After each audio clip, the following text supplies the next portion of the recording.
What's going on, everybody? My name is ZealetPrince, and welcome back to yet another reaction. And today we are checking out another SCP. This is SCP-280, Eyes in the Dark. And before we start, I had to look back at my SCP reaction videos and make sure this wasn't an SCP I had reacted to.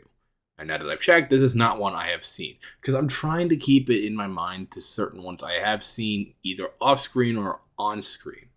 Because the playlist I have doesn't include every single one I've ever watched. It just on the ones I've reacted to on the channel, not the ones I've seen outside. Because I didn't start reacting to SCP content until like the end of 2019. That was almost 5 years ago now.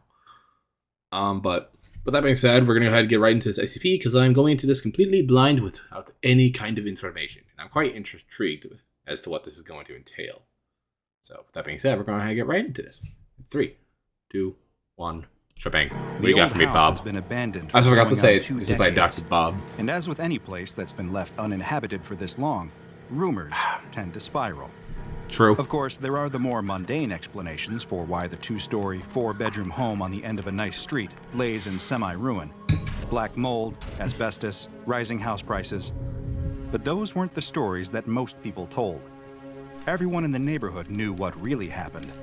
All those years ago, the family that lived there had been murdered. Whatever sounds I make. The killer was never caught. Oh. The 3 young paranormal investigators, with EMF readers in their hands and GoPro cameras mounted on their hard hats, know all about this. They approach the house in the dead of night, mumbling commentary for the recordings.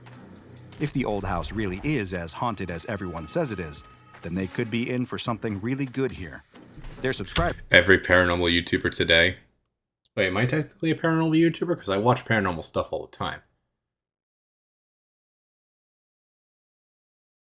Huh. Always loved brand new paranormal content. They use a crowbar to breach the front door and head inside. It's everything you can expect from a house that had been abandoned for 17 years. I haven't had the time. Dust, cobwebs, and graffiti abound. Maybe I'll try and do Broken bottles scattered across the floor. Someone has scrawled, "Welcome to Hell," above the door in faded Sharpie. It all plays perfectly for the cameras. Paranormal content gold. All of them turn on their flashlights, generously provided to them by one of their sponsors, of course. But in this particular situation, they have no idea just how valuable their product really is. After all, there are some frightening things that hide in the dark. True. The leader of the trio begins ascending the stairs, narrating into his helmet cam, giving the more popular version of the house's legend. The perfect suburban family, torn apart, literally, by a killer hiding in their home. The family had all been brutally murdered by someone in their home, but the police never found any sign of unlawful entrance or exit. There were no clues to the killer's presence whatsoever, in fact. It was as if they were a ghost, a vapor. It was almost as though whoever killed the family had always been in that house, and even after the murders were committed. Almost like an SCP has been a part of that building for a very long time. They never left the place either. As he tells the story, the lead investigator starts to feel a little nervous. Even though he himself doesn't really believe in the supernatural, he just plays up reactions for the views, he still can't help but wonder, should I really be here? Am I making a terrible mistake? Is there a chance that whatever did this all those years ago could still be in the house, waiting for me? But he pushes those thoughts from his mind. This gig is too valuable for him to wimp out now. And really, what are the chances that something actually dangerous would be lurking in the house? The other 2 investigators are still looking around downstairs, sticking together. I got a question for you guys. Should I react to BuzzFeed or their other show that they're currently doing? I forgot what the name of it is, but I've been watching it for the last couple of weeks. Like clips, stuff, and everything else. And some full episodes every now and then. Should I react to them? I actually also put this in the community, so you guys can also vote on this. So I'll do that at some point. Their flashlight beams slicing through the darkness. Their boss always insists on going upstairs first. He demands the glory shot, after all. That leaves the rest of them searching the downstairs living room, dining room, and kitchen, where the best they can hope for is maybe a particularly haunted-looking dishwasher. It's why the younger of the 2 is so surprised when they suddenly feel something happening to their body that they've never experienced before. In an instant, their whole body convulses with an involuntary shudder. They feel the temperature drop, and the world gets just that little bit darker. The best way they can describe the feeling is impending doom. Like any moment now, something terrible is going to happen. But almost as soon as the feeling begins, it's gone. Intensity dropping, the dread starting to dissipate, as though whoever or whatever caused this feeling literally passed right through them. Their fellow investigator asks them if they're okay. Oh. Of course. Maybe the flashlights are keeping it from actually trying to do anything physical. That is also a pretty creepy frame I just paused on. I wish I didn't pause on this frame now. They nod and force a smile. They're fine. It's just a spooky place is all. Atmosphere like this would get to anyone. Meanwhile, the lead investigator is exactly where he wants to be, ascending a rickety stepladder up into the attic. The very same attic where, all those years ago, the police had found what was left of the family. And from everything he'd read on the subject, their remains weren't a pretty sight, even by true crime enthusiast standards. He enters the attic and shines his flashlight around, capturing all the dusty old boxes left to rot in the cold. He's engrossed in the macabre spectacle of what had once been the worst and final moments of a group of strangers' very real lives. The attic is full of spider webs and shadows. They're so ubiquitous that as the lead investigator pauses to tell his camera the next chapter of the grisly tale, he doesn't even notice one of the shadows peeling off of the wall behind him. It wafts silently towards him like a gust of midnight air. Little by little, the blob of shadow starts to take on a vaguely human shape. It leans forward in the investigator's direction, arms extended like a classic movie monster. Long, are all these kids gonna die? Slide out of its shadowy hands. Downstairs, the other two investigators hear the most terrible scream. For a moment, the more fantastical thought crosses their minds. Could this be one of the tormented souls of the departed family, longing to be heard after years of silence? Then it occurs to them that they recognize the scream. It belongs to their boss. The two of them charge up the stairs, flashlights in hand, as the screaming starts to become more desperate and pained, like that of a wounded animal with its leg caught in a trap. Those terrible wails are echoing down from the open hatch leading into the attic. It's so dark up there, something must have broken his flashlight. That's when they notice something else. Red, dripping from the open hatch. For a moment, they hesitate, wondering what could be going on up there. Could they really help, or would they just be running into the danger themselves? But soon, their desire to save their boss's life overpowers their fear. They grab the ladder and start climbing, feeling the dripping blood on the worn wooden rungs. He said at the beginning that the flashlights would save their lives, but it's one of them. They finally get up into the attic. It feels like the scream is coming from everywhere, bouncing off the walls in a terrible, echoing cacophony of pain. They turn in all directions, hovering their flashlight beams around the room in wide, sweeping arcs, until both fall on the source of all this terror. And when they see it, they can't help but scream too. The lead investigator's body is floating about a foot off the ground, his screams now fading into pained gurgles. Something huge and dark is lifting him up with one hand and sinking the long, dark claws of its other into his neck. The second the twin flashlight beams concentrate on the creature, it drops the lead investigator's bleeding body down onto the ground. His skin slate gray, his feeble twitching slowing to a halt as the last of his life drains from him. Well, damn, we got a casualty. Glowing red pinpricks open up in the face of the dark figure.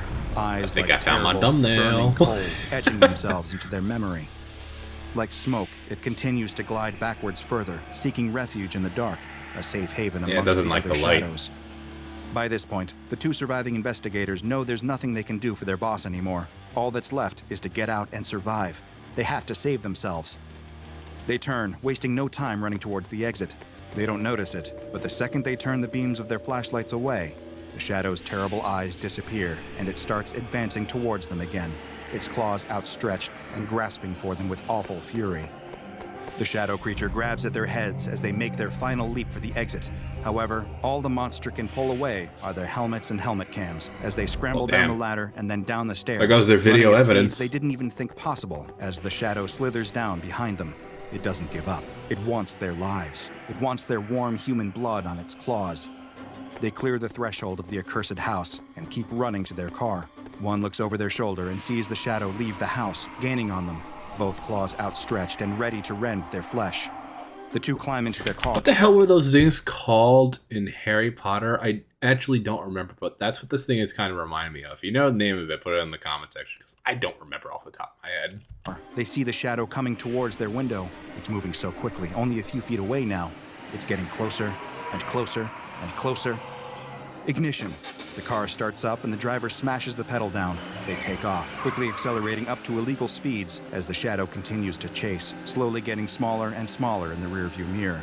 A distant nightmare. A terrible, dark ghost. As it finally disappears, they feel a moment of safety. But really, only a moment. Because it occurs to them then that they cannot say with any confidence that this monster won't just be waiting for them when they get home.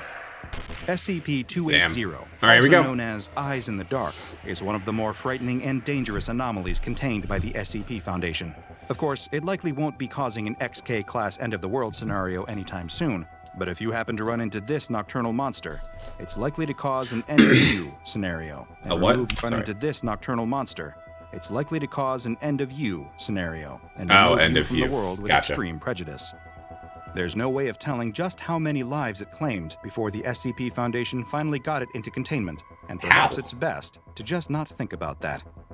SCP-280 is a black wraith-like apparition that floats at roughly average human height, with no visible legs or feet, as the lower portion of its body simply fades away before it reaches the ground.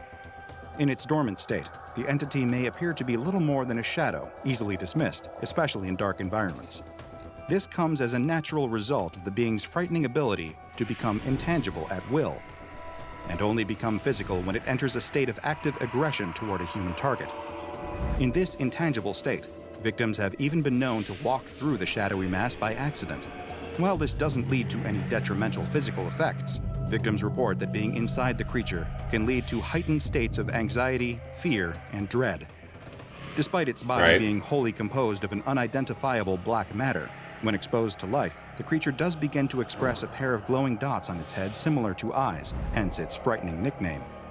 However, all tests indicate that these eyes aren't actually functional. Instead, they appear to be a kind of defensive measure, like false eyes on the carapace of an insect. These eyes are never shown when... That's a thing? I didn't know that was a thing. SCP-280 is advancing like an towards intimidation attack only when it is in retreat, though this is only one of the entity's several defensive responses. If an area where the creature is residing becomes fully illuminated, or a sudden flash of extremely bright light is directed against it, then it will immediately dematerialize and appear in a different area. The one positive thing that can be said about the hunting patterns of SCP-280 is that they're relatively predictable. The entity, it seems, only has an interest in human beings. When it selects a target, it will pursue them relentlessly, approaching in its intangible form with its arms extended in what many describe as a sleepwalker pose. In this state, you may finally notice 280's claws, long, thin, and razor sharp. It may silently approach while the victim is turned the other way, or while they sleep soundly in bed, or even when they're paralyzed in fear at the very sight of it. When SCP-280 closes the distance, it will begin to rip and tear at its victims with its claws, causing massive physical trauma and, in some cases, death. Attacks range from 1 to 5 minutes of being relentlessly clawed at by the beast. When the attack is over, it will simply expose its eyes, become intangible once more, and escape. You will not be able to overpower the creature. Foundation tests have shown that it has extreme physical strength, and it's capable of tearing apart solid steel with little effort. If it can't find any humans to victimize, then it will simply remain dormant, pressing itself up against a wall, in a dark corner, or within some other structure. Which is why, if ever you feel nervous about a certain dark corner in a room near you, it is best to remove yourself from the situation as quickly as possible and remain in a brightly lit area. It would perhaps be comforting to believe that SCP-280 is acting on some twisted form of animal instinct. After all, while the results may seem horrific to us, every organism has to eat, right? Right. Well, sadly, that isn't the case here. It doesn't need to eat. SCP-280 does not appear to eat, sleep, or breathe to survive, and it never consumes any of the matter torn from its victims. The best working theory is that the entity simply enjoys the harm it causes, taking a degree of perverse pleasure in hunting down and murdering its targets. There is no better nature to appeal to here. The SCP Foundation's ability to study the creature's biology has also been stunted, in part due to the creature's highly aggressive nature, and also the fact that its selective intangibility makes gaining physical samples almost impossible. Even capturing and containing the creature in the first place came partially out of blind luck. Really? It first came to Foundation attention after a series of mysterious locked-door murders in a small Mississippi township. In the most recent case, an Mississippi. entire family had been brutally murdered in their home, leaving only one survivor. A traumatized 9-year-old boy named David, who'd locked himself in the basement when he started to hear the screaming. He was so terrified by the things he saw that night that he remained in a catatonic state for weeks afterwards, completely unresponsive to outside stimulus. But one little detail saved his life. A flashlight was clasped in his white knuckle grip, shining a bright beam of cold, white light onwards. When David was removed and placed into medical care, officers began searching the building for any kind of clues as to how the other 4 family members were murdered. However, during this investigation, the police were just as vulnerable as the victims who'd been so recently slain.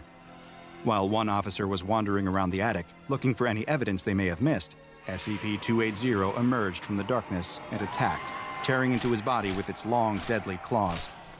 Luckily for the officer in question, he survived the incident, though he was badly wounded. His report on the matter, including the ardent claim that he was attacked by a being, quote, made from black smoke, caught the attention of SCP Foundation operatives embedded in the precinct. They soon took over the investigation and descended on the house, hoping to tag and bag whatever had been behind all these deaths. This would be easier said than done.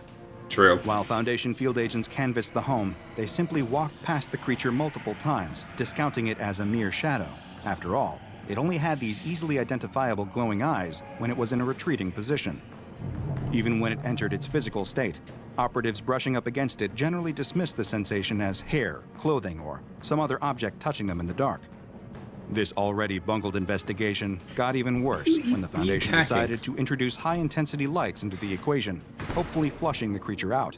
This, of course, only caused it to dematerialize and appear elsewhere. The chase ended in an almost farcical fashion, a cavalcade of Foundation agents chasing a cloud of smearing black smoke across a Mississippi field at 2:30 a.m. Thankfully for the human race, the entity was, at the very least, eventually secured and contained. However, this wouldn't be the last time it was out of containment. During a series of tests with different types of illumination, intending to test SCP-280's reflexes, it disappeared from its chamber. It seemed almost to sink through the different levels of the illuminated site before coming to rest at the containment chamber holding SCP-1591. Which is made is for a fascinating accidental cross-test. You see, SCP-1591, to put it simply, is a unique sculpture of a star that emits an incredibly bright light, and this light will slowly make any being subject to its glow intangible before disappearing completely. When SCP-280 came before SCP-1591, it displayed its eyes, but did not retreat. In fact, it assumed a kneeling position and simply remained before the anomalous sculpture until it faded from existence. It then remanifested in its own containment chamber several hours later without incident. All things considered, it went pretty well as far as containment breaches involving deadly, human-hating monsters go. Because of its ability to demanifest and phase through solid objects, SCP-280 is incredibly difficult to contain, earning it the dreaded Keter object class. In order to avoid the risk of demanifestation, SCP-280 is contained in a 5x5 meter cell that is perpetually left in a state of total darkness. No equipment is to be left in the cell unsupervised at any time, and any items brought into the cell for testing must be removed when the testing is complete. Any staff members entering the chamber for tests must be equipped with infrared goggles, an infrared ID strobe, and also a strong flashlight to ward the creature off in the case that it becomes aggressive. If SCP-280 does attempt to attack anyone in the chamber, all attending staff are instructed to turn on their flashlights and turn the beams against the creature. No aggressive action is permitted, and staff members must remain at least 1 meter away from SCP-280 at all times for their own safety. And if you suddenly feel yourself getting a little nervous in an eerily dark room, I'd like you to remember this. The one thing more frightening than seeing eyes in the dark is not seeing them. Okay, so this went in a direction I wasn't at all expecting. Well, kind of. I expected it to be some sort of like shadow creature with eyes, but not in the way it went. It wasn't exactly in that retrospect I was expecting. God, the thing just reminds me of those creatures from Harry Potter. Why can't I remember the name of it right now? It's gonna bother me, but you guys can let me know in the comment section. But overall, I think this is one of my more favorite SCPs I've seen in a while. Or at least in the batch I've recorded in the last couple of weeks. Yeah, this one's definitely going on my top 5 favorites. It's a that aren't like the main well-known ones, at least. But if you guys enjoyed today's reaction video, please like and subscribe, and I will see you all in the next reaction video. Bye.